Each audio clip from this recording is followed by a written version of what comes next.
Let's move on now and talk about a secret which is no longer anymore, that has been spilled out in the wider public domain. An ecosystem that is engaged actively in undermining India's democratic credentials. Where Times Now, in fact, talked about the Wire magazine and its alleged deep and dark forays into spreading disinformation on by design. And the design that many say has been an attempt to sabotage India's projects undertaken by the urban Naxals and the caviar communists.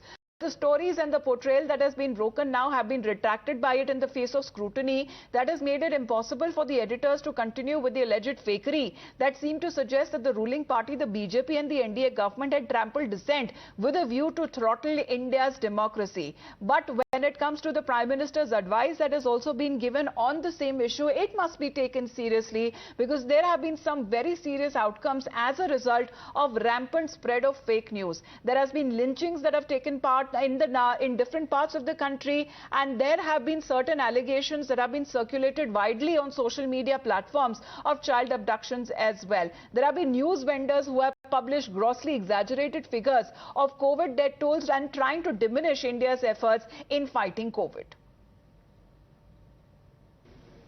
It is clear that the Wire and some unknown persons entered into a criminal conspiracy with the intent to malign and tarnish my reputation, deliberately inserted my name into a story and fabricated evidence to implicate me.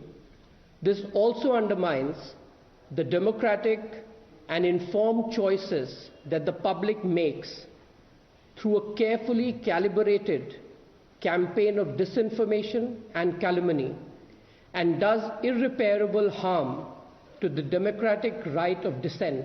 On October 27, 2022, after scathing public scrutiny and the exposure of significant fabrication of dates, times and content in its alleged proof, the Wire publicly apologized to its readers and retracted the stories about MCheck and Meta.